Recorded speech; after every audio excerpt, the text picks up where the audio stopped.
안녕하세요. 사례로 풀어보는 지분경매 2-98강 시간입니다. 오늘도 지분경매를 해결하는 투기등 소송과 협상에 대해서 말씀드릴 건데요. 오늘은 사례로 풀어보는 지분경매 이 교재로 공부하는 마지막 시간입니다. 오늘 이제 책 282페이지부터 마지막까지 인도명령에 대해서 말씀드릴 건데요. 오늘부로 사례로 풀어보는 이제 지분경매는 마지막으로 하고요. 지금 현재 출판사로 제가 지분경매의 세 번째 책을 어, 이 원고를 넘겼습니다. 지금 편집 중에 있고요. 이 지분경매로 토지업 개발업자 되기 또 사례로 풀어보는 지분경매 이후에 지금 책 제목은 책이 어느 정도 원고가 끝난 다음에 제가 발표를 할 건데요. 이 세 번째 책은 이 기초 과정보다는 지분경매에서의 여러 가지 지분경매의 한 가지씩 더 깊숙한 이 투자 기법을 갖다가 더하는 이러한 그 상품에 대해서 말씀을 드릴 겁니다. 이 책이 이미 원고가 다 출판사로 넘어가 있기 때문에 아마 6월 중순 이후에 이 대형 서점에 또 온라인 서점에 책이 나올 걸로 보는데요. 지분경매의 세 번째 책입니다. 그래서 금융시장에서의 여러 가지 지분경매와 결합하는 이 파생 상품, 그러니까 지분경매에다가 또 대부금융을 갖다가 이렇게 더해서 지분경매에서의 새로운 투자 영역도 이렇게 우리가 불황기에 또 이 경쟁이 심해서 지분경매도 이 경쟁률이 굉장히 높습니다. 그러다 보니까 쉽사리 이 입찰에 임해서 내가 물건을 이렇게 매수할 경우도 기회도 별로 없고 또 매수를 어렵게 했다 해도 수익률이 그렇게 극대화해서 나오지 않고 있기 때문에 이럴 때 조금 더 새로운 투자 분야를 제가 소개해서 일반 이 집 경매 투자자들은 접근할 수 없는 조금 더 깊은 영역의 연구해서 여러분들한테 이렇게 발표를 하니까요. 여러분들이 잘 이게 숙지하셔가지고 앞으로 같이 또 공부하는 이 부분들 우리 6개월 과정 실전반 과정에서 제가 한층 업그레이드한 지분 경매에서 더 한층 업그레이드한 이러한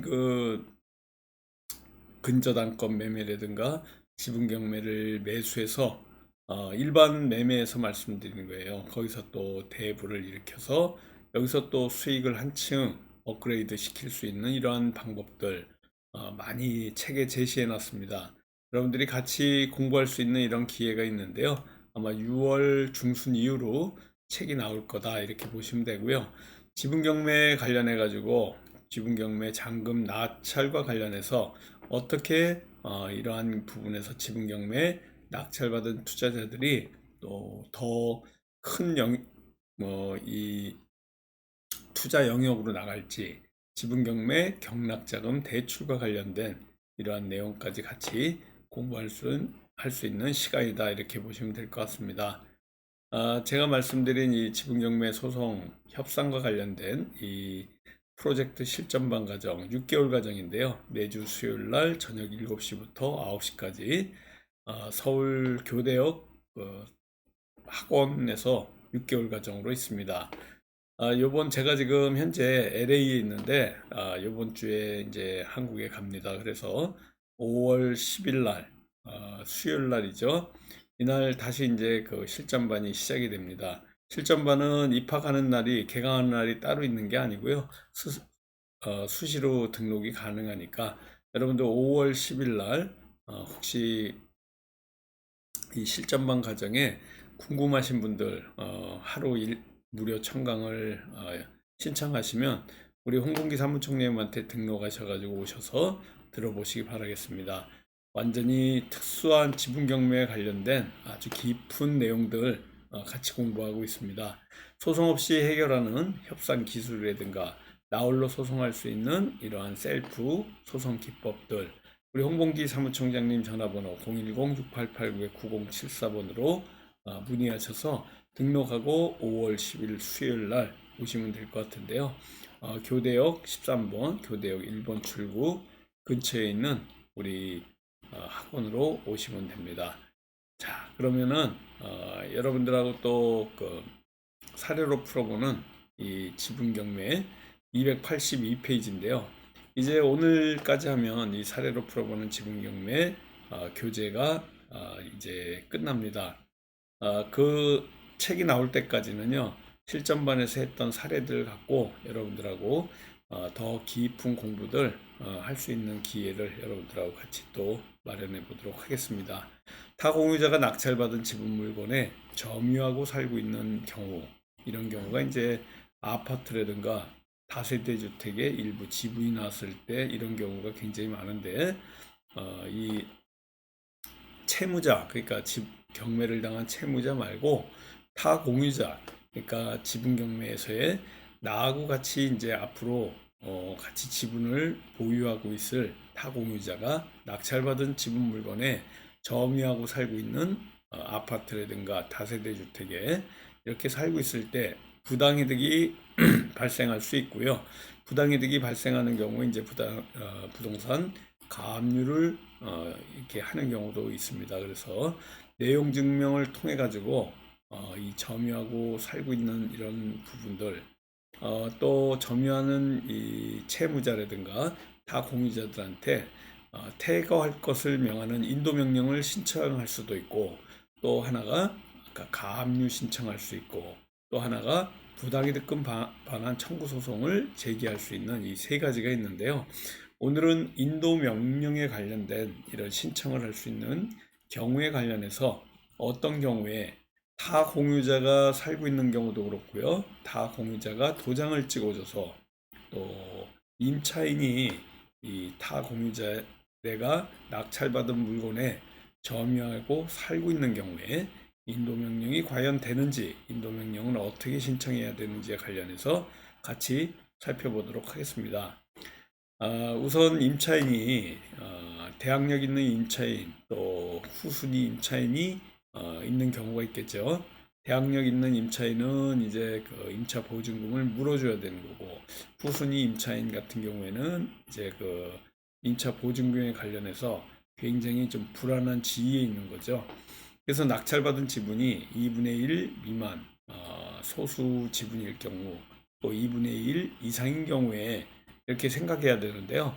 그러니까 네 가지를 생각할 수 있습니다. 대항력 있는 임차인인 경우하고, 후순위 임차인, 대항력이 없는 후순위 임차인, 그리고 낙찰받은 지분이 2분의 1 이상이거나 또 2분의 1 미만인 경우, 이렇게 네 가지의 경우의 수가 있는데, 낙찰받은 지분이 2분의 1 미만인 경우는 인도명령 신청할 수가 없고, 과반수 이상인 경우만 가능하다라고 이렇게 민법 265조에 써 있습니다. 낙찰자도 과반수 미만이고요. 또 점유자도 과반수 미만인 지분을 소유한 경우 인도명령 신청이 가능한 사실을 기억해야 된다, 이렇게 책에 써 있습니다. 지분 2분의 1을 낙찰받아서 지분 2분의 1은 과반수 미만인 거죠. 상대도 과반수 미만, 나도 과반수 미만인 경우에 임대차의 관리행위는 할 수 없지만은 이 관리행위, 이 지분의 관리행위 같은 경우에는 이 과반수 이상인 경우에 할 수 있는 건데요. 이 보존행위 같은 경우에는 이제 과반수 미만인 경우에 할 수 있는 거고, 관리행위는 과반수 이상인 경우에 할 수 있는 이런 민법 265조와 판례에 있습니다.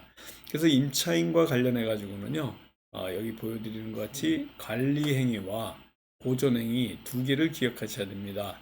보존행위로서는 할 수가 없고 관리행위로서만 할 수 있다는 이런 내용이고요. 여기 보시는 것 같이 공유물 보존행위에 기해 낙찰받은 아파트, 이게 이제 2002-57935, 약 한 21년 전에 판례인데요. 이게 이제 최근에 2018년도에 판례가 변경이 돼가지고 인도명령에 관련해서 지분에 관련해 가지고요, 조금 변경된 부분이 있어서 여러분들이 잘 숙지를 하셔야 됩니다. 공용을 보존행위에 의해 낙찰받은 아파트에 거주하는 2분의 1 지분 소유자를 상대로 인도명령을 신청할 수가 있는데 2분의 1 지분을 가진 기존 소유자는 과반수 되지 않기에 낙찰받은 2분의 1 지분권자의 협의 없이 독점으로 사용할 수 없어 인도명령 신청을 하면 인도명령 신청 결정이 나올 수 있다고 2002년도에 이 대법원 판례는 써 있습니다. 그런데 2018년도에 이 판례가 이 바뀌는 변경되는 판례가 새롭게 나왔습니다. 그래서 그 토지 공유자 가운데 일부의 다른 공유자의 상의 없이 공유 토지를 무단으로 독점해서 사용하더라도 토지 인도에 대한 이 청구까지는 할 수 없다. 이게 이제 그 보존행위로서의 토지 인도 청구를 허용해온 기존 대법원 판례를 변경한 겁니다. 굉장히 중요한 판례죠. 그래서 보존행위로서 이렇게 허용해왔던 이 판례를 뒤집는 판례가 2018년도에 나왔다는 거고요.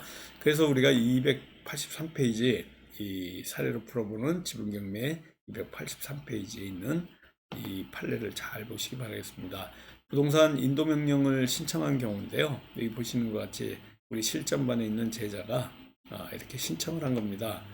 신청인은 별지 목록 기재 부동산을 낙찰받아서 이렇게 그 소유권 이전 등기를 마친 소유자다.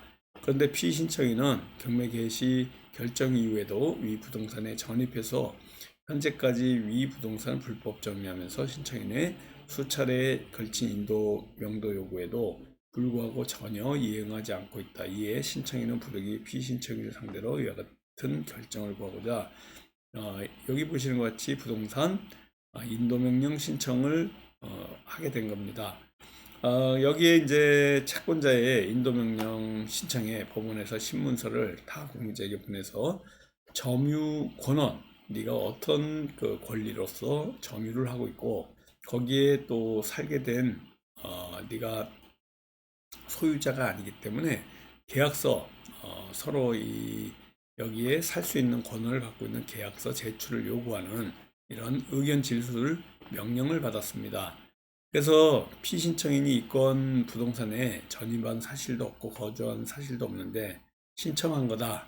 그럼 뭐 그런 경우에는 기각이 나오는 경우가 굉장히 많은데 내용 증명이라든가 가처분 인도명령 신청 등 뭐 여러 가지 이제 진행 프로세스들이 있습니다. 그래서 여기 보시는 것 같이요. 신문서가 또 이렇게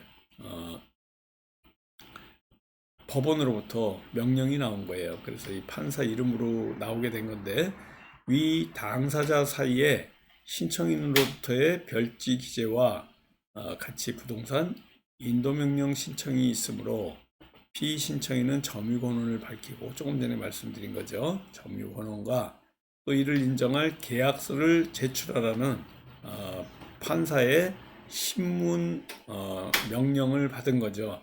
그래서 이렇게 그 의견이 있으면 이 서면이 도달한 날부터 일주일 내로 서면 진술해라 라는 이런 내용을 받게 됩니다. 그런데 여기에서 보시는 것 같죠.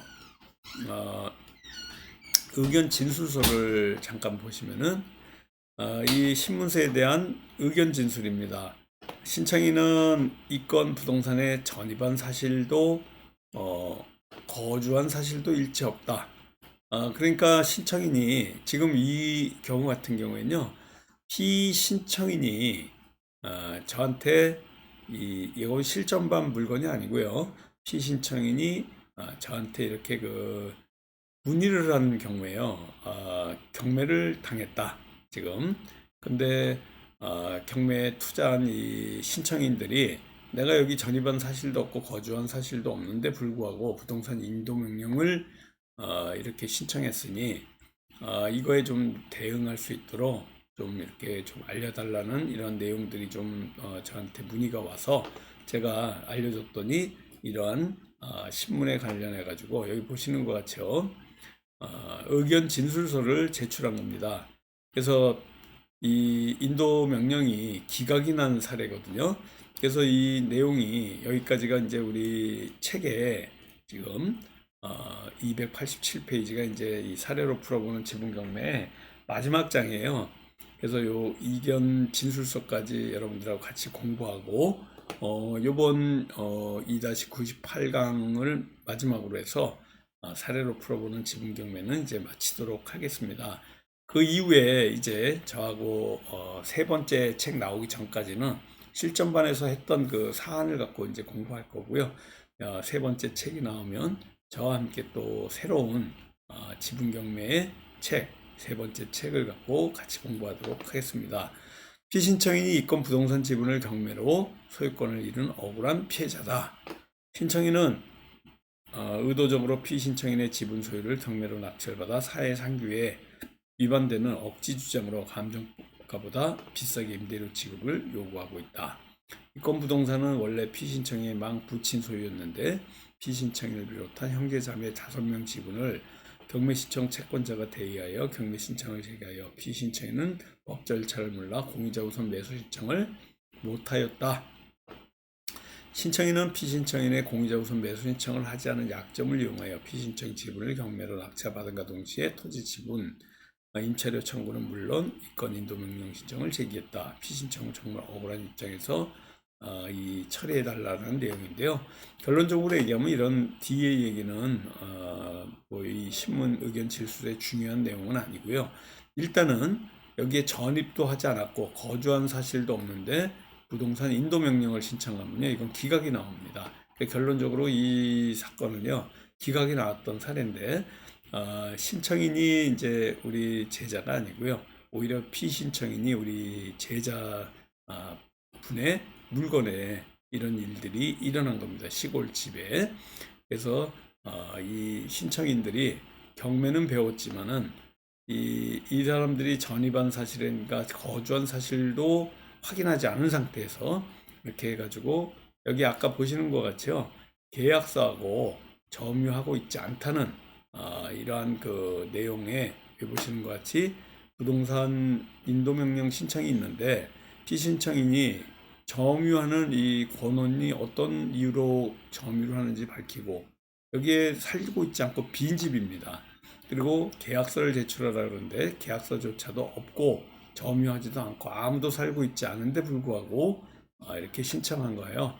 이런 경우에는 대부분 과거에 이 서류를 갖고 매각 물건 명세서라든가 한 1년 전에 조사했던 이 내용을 갖고 그냥 그 인도명령을 신청한 경우인데 그런 경우에는 인도명령이 기각이 나올 확률이 굉장히 많고 여기 이 물건 같은 경우에는 기각이 나와서 끝났습니다. 여기 보시는 사례로 풀어보는 지분경매 오늘 2-98강으로요. 마지막으로 해서 이제 마치는 거예요. 그래서 여러분들 수고 많으셨고요.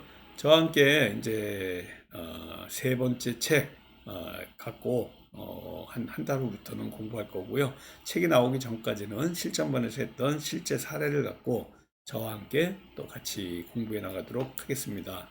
실전반 6개월 과정은 요번 다음 주 5월 10일 수요일 날 또 계속해서 강의가 시작됩니다. 그래서 수시로 등록이 가능하고요. 매주 수요일 날 7시부터 9시까지 이와 같이 공부해 나가는 시간이 있습니다. 같이 공부해 나가면 여러분들이 지분경매에 아주 전문으로 공부하는 우리 학원에서 같이 공부해 나갈 수 있고요.